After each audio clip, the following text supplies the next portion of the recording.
بسم اللہ الرحمن الرحیم۔ ناظرین، اگر آج کسی سے پوچھا جائے کہ بلب کس نے ایجاد کیا تو سب کی زبان پر فوراً ایڈیسن کا نام آ جائے گا، اور دنیا زیادہ تر ایڈیسن کو بلب ایجاد کرنے کی وجہ سے ہی جانتی ہے۔ لیکن صرف ایک بلب ہی ایڈیسن کی سائنسی ایجادات میں سے نہیں ہے، اس نے اور بھی بہت سی اہم ایجادیں کی۔ آج میں آپ کو اس عظیم سائنسدان سے ملوانے والا ہوں، لیکن اس سے پہلے اگر آپ نے میرا YouTube channel voice of Absar subscribe نہیں کیا تو اسے پلیز سبسکرائب کر دیجئے اور ساتھ میں موجود بیل آئیکن کو بھی پریس کر دیجئے۔ ایڈیسن کو امریکہ کا سب سے بڑا سائنسدان مانا جاتا ہے۔ ایڈیسن نے لگ بھگ کوئی 1000 ایجادات کی، اور ایڈیسن کو ایک سعی مسلسل کا استعارہ بھی کہا جاتا ہے۔ یہ میں آپ کو بتاؤں گا آگے چل کر ویڈیو میں۔ ایڈیسن کی شخصیت کے بارے میں یہ ہے کہ وہ اپنی قوم کو ہر معاملے میں تقریباً مشورے دیتا تھا، اور ایڈیسن نے اپنی زندگی کا آغاز سب سے پہلے ایک اخبار فروش کے طور پر کیا۔ اس کے بعد ایڈیسن نے اپنی پوری توجہ برقی آلات کی طرف مختص کر دی،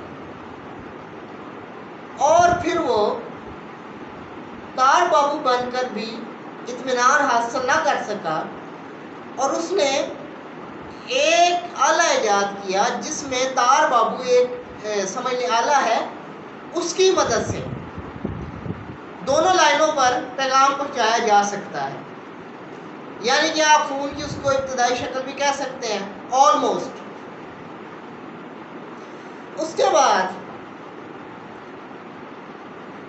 1882 میں ایڈیسن نے اپنے گھر اور لیبارٹری سے ملحق ضروری آلات بنانے کا ایک کارخانہ میلو پارک نیو جرسی میں قائم کیا، جس کو بڑی شہرت حاصل ہوئی۔ یہاں اس نے 45 سال مسلسل محنت اور مشقت کی۔ اب آ جاتے ہیں ایڈیسن کی مشہور ایجادات کے متعلق۔ سب سے پہلے جو ایڈیسن کی ایجاد ہے وہ فونوگراف ہے، اس کے بعد مائکروفون، میموگراف، ٹیلی فون کے لیے کاربن کا پیغام رساں، اور اس کی سب سے جو بڑی ایجاد بلب ہے، اور اس کی ہسٹری بلب کی ایجاد کی ہسٹری بہت انٹرسٹنگ ہے۔ اس میں یہ ہوا کہ ایڈیسن نے تقریباً 1000 بار بلب بنانے کی کوشش کی، لیکن ہر بار ناکام ہو جاتا تھا۔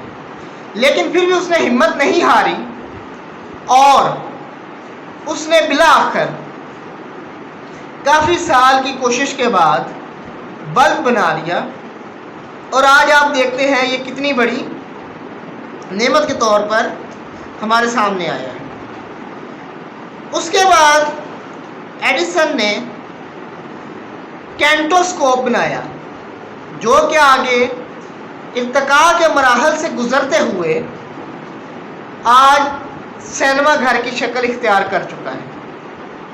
پھر اس کے بعد ایڈیسن نے اپنی ایجاد فونوگراف کو ترقی دے کر دونوں کو باہم ملا کر بولتی چالتی تصویریں بنا ڈالی، جسے آج ہم ویڈیو کال بھی کہتے ہیں، اور ویڈیو کیمرہ بھی اسی کی بدولت تھا۔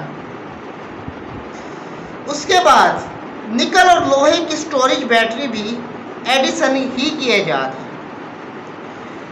اپنی موت سے قبل ایڈیسن کم و بیش بہرا ہو چکا تھا،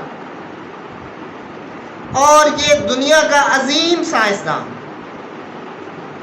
18 اکتوبر 1931 کو اس جہان فانی سے کوچ کر گیا۔ امید ہے آپ کو ویڈیو پسند آئی ہوگی۔ ویڈیو پسند آنے کی صورت میں چینل کو سبسکرائب اور ویڈیو کو لائک کرنا مت بھولیے گا۔ اللہ حافظ۔